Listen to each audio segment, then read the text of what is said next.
State capture whistleblower Themba Maseko is wearing a new hat. He's been appointed as Director of Executive Development Unit at Wits University School of Governance. Maseko was instrumental in bringing the issue of state capture to light when he blew the whistle on the Guptas' questionable dealings with government. The first part of the Zondo Commission's report found that his axing as head of government communicator hub enabled state capture. Thank you so much for staying with us, Themba. We do appreciate it. No problem. Let's just go back to how difficult this whole ordeal has been for you. And I know you mentioned that some of the recommendations could possibly lead to prosecutions. How important do you think it is for the NPA and for the President to push for these recommendations to be considered? And the reason I ask this is because you've had the SARS inquiry, you've had the PIC inquiry, and many of the time you find a situation where there are no prosecutions, recommendations aren't considered or implemented. From the State Capture Report, Part 1, how important is it for these recommendations to be implemented? Heidi, I think it's so vital. I mean, I can't even, you mentioned examples of previous commissions. The main one is the Truth Commission, where it happened more than 30 years ago now, and no prosecutions have taken place. So I think that for the sake of our democracy, I think that one thing that we're beginning to see is that people are losing faith and confidence in the state's capacity to deliver. They're seeing corruption permeating all aspects of public and private life in the country. So I think it's so vital for us to begin to see prosecutions, because this particular project, state capture, meant that money that was meant to be of service to the public was stolen by corrupt business people, especially the Guptas, some politicians, some CEOs and board members. So money that was meant to provide services to communities. So when we're talking about no funding for repairing schools today, traffic lights not functioning, potholes, government not being able to provide PPE equipment during the COVID period, people are beginning to see the link between poor service delivery and corruption that happened during state capture. So it's so vital for government to begin to send a signal to the public that, in fact, something is being done by those who steal public funds, and that can only be demonstrated to the public if people are prosecuted. So I think that it's vital. I remain optimistic that these recommendations will be implemented. But it's all going to depend on whether government, particularly the President, is able to make sure that funds, resources are allocated to the NPA to be able to make these prosecutions. Because the problem is right there. There isn't capacity in the NPA to prosecute. I think that Baloyi has her right in the right place, but she needs the resources to actually make these prosecutions happen. And many would also say there needs to be some kind of political will for this to happen. But if we just look at the state of our state-owned entities, and you touched on a very important point that I think many South Africans put that message across indirectly from these local government elections to say that why should we vote if there are no services? We pay for services, yet we have no services working. And again, you have state-owned entities that are being hollowed out. They are being used to benefit certain individuals and families instead of servicing the public, which is why we have state-owned entities to provide a service to the public. And I'm sure the state of our state-owned entities worries you, doesn't it?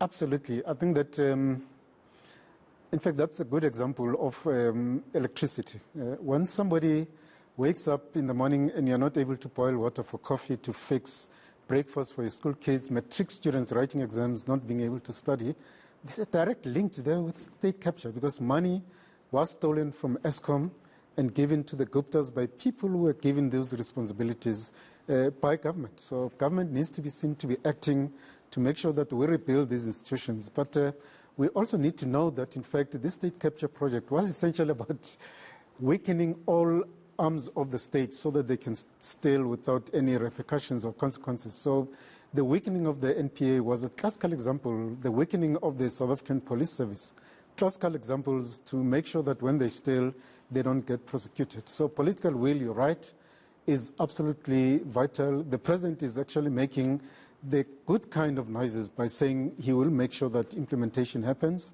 He's saying that the recommendations must be implemented even for Part 1 before the other parts of the report are actually released.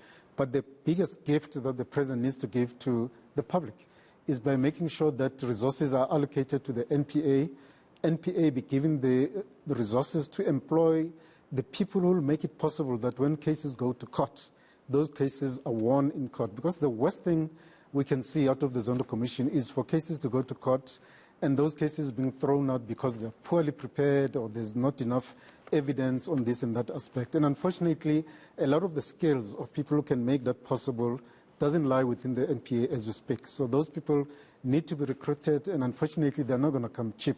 So the president needs to make sure that resources are made available. And lastly, one of the reasons why the Zondo Commission was able to do its sterling work was because R1 billion was given to them over a period of 4 years to do the work, and they were able to source expertise from the private sector to do the investigations, to do the proper follow-up that was needed, and that's why we have the quality of the report that they have.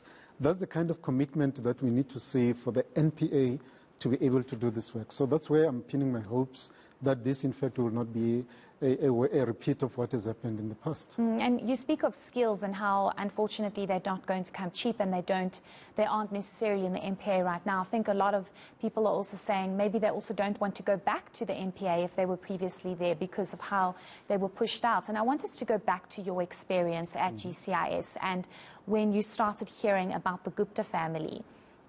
Many were, I don't know if it's fortunate or unfortunate to have been exposed to them and have met them, but I'm just so curious to know how they were introduced into GCIS and how it was brought about that there's this Gupta family that has a direct link to Jacob Zuma, and questions were starting to be raised as to what is truly going on and why this family is getting involved in almost every state-owned entity. Well, when I was in government, when I was still at GCIA, there were already rumors in the grapevine and corridors of government that there was this Gupta family that was knocking on doors, or literally kicking down doors of ministers' offices and getting whatever they wanted. So how they got into the GCIS is that when I got into GCIS, I already heard that there was the GCIS was responsible for what was called the International Marketing Council, IMC, currently known as Brand SA. So Ajay Gupta was appointed a board member of the IMC then. And that's how I got to meet him. And in my meetings with him, he said, listen, there's something he needs to talk to me about. But I was reluctant to meet him because of these rumors that were already going about. But he kept on insisting that he wants to have the meeting. So eventually I said, you know what, let me give him a hearing, hear what he wants to talk about. And I agreed to meet him, and he said, let's meet at my house. And I agreed to go to Saxon World, the well-known Shabin. And as I was driving out of the building, I then get a call from Zuma's office to say the president wants to talk to you. I answer the call. Zuma says there are these group of brothers, and he wants me to talk to them and help them. Then I go to the meeting with Ajay Gupta. And Ajay Gupta, it was the first time I have a one-on-one meeting with him at his house. And I found him to be the most arrogant, brazen individual I've ever come across. The way he was talking to me, it was as if he was talking to one of his grandchildren. He was basically giving us an instruction to say, there's money, we were setting up a newspaper, we want you to use the government budget, advertising budget to fund this project. And when I tried to explain to him that, listen, the budget doesn't sit with GCIS, it sits with other departments. He said, no, your role is simple. Just go to the department, get the budgets into GCIS, and transfer it to the New Age newspaper. I said, no, it doesn't work like that. But I could tell that the more I was trying to explain how the system was working, I was talking to myself. The man was just not interested in hearing what I was saying. So he concluded by saying, go to those ministers, tell them to give you the budget. If they refuse, come back to me, and I'll actually make sure that I summon them to the house and I give them the instructions.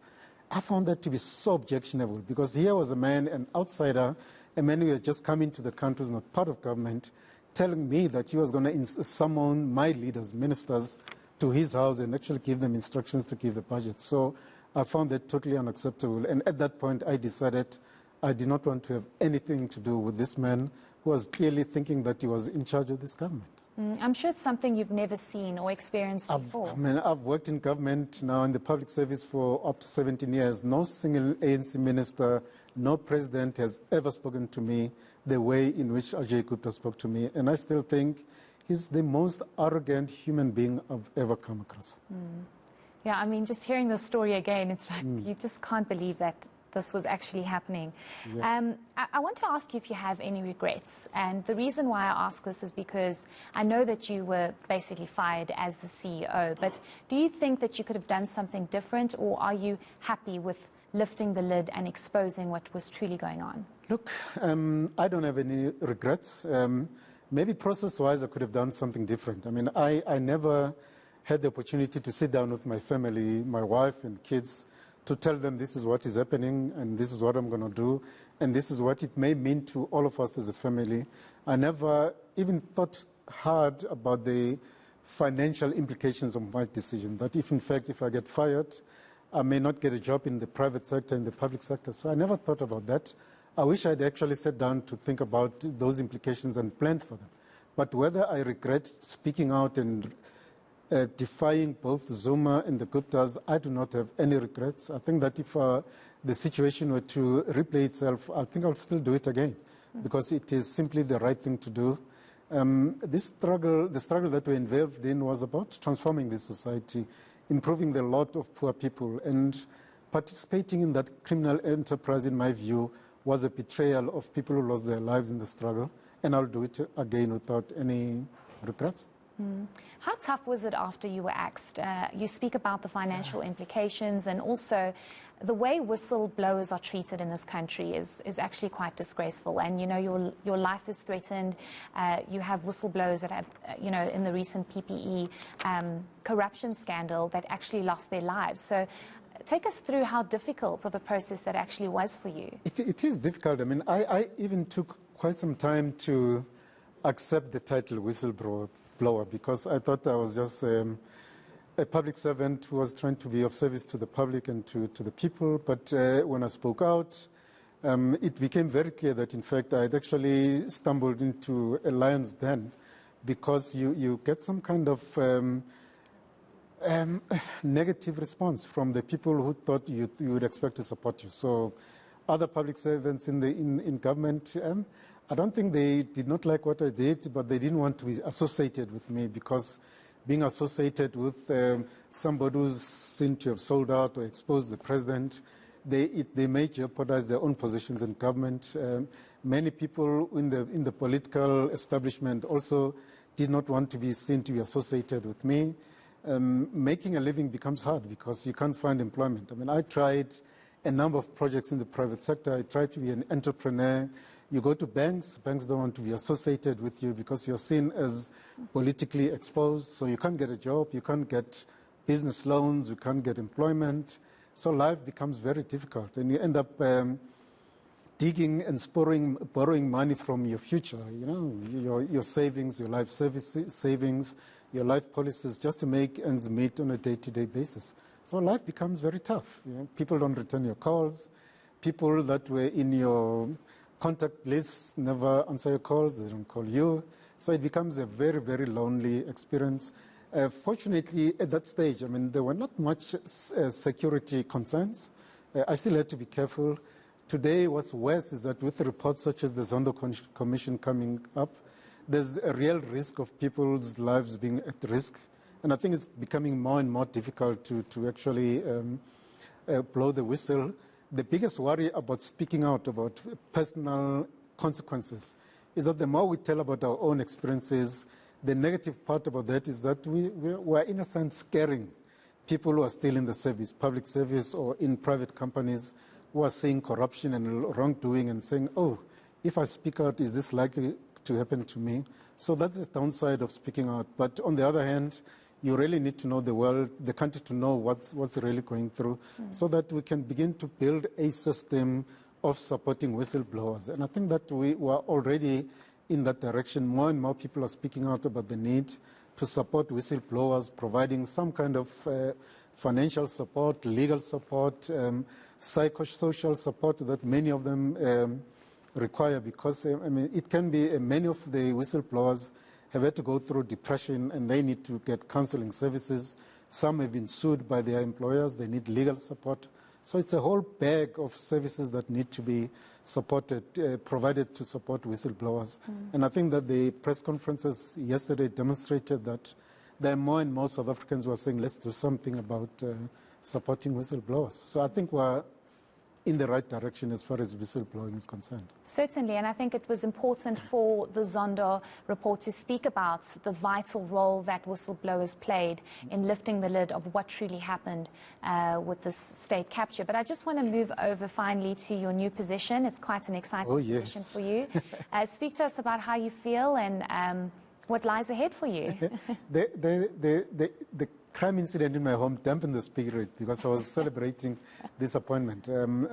Wits came through, you know, I've not had employment for about a decade. So I think this is something that is very close to my heart, because one of the things that we suffered as a result of state capture is thus the weakening of the state's capacity to deliver services. So the need, a lot of young, good administrators were appointed into senior positions without the necessary experience, support. So this position will enable me to facilitate and provide training programs for those who are in public service to give them skills and capacity to become not just ethical managers, but also good managers, public servants who owe loyalty to the Constitution, to the people, and not to individual politicians. So that's the role we'll be playing, to just build the capacity of the state at national, provincial, and local level. For example, I mean, the most relevant thing that we're thinking about now is the fact that we've got coalition governments in most municipalities. Politicians are fighting about who's going to be MMC, mayor. Ordinary citizens still want their water to be delivered, traffic lights to be provided. So how do we build the capacity of administrators in municipalities to make sure that they govern, they continue running the state, running the city, whilst the municipalities, the politicians are bickering at the top?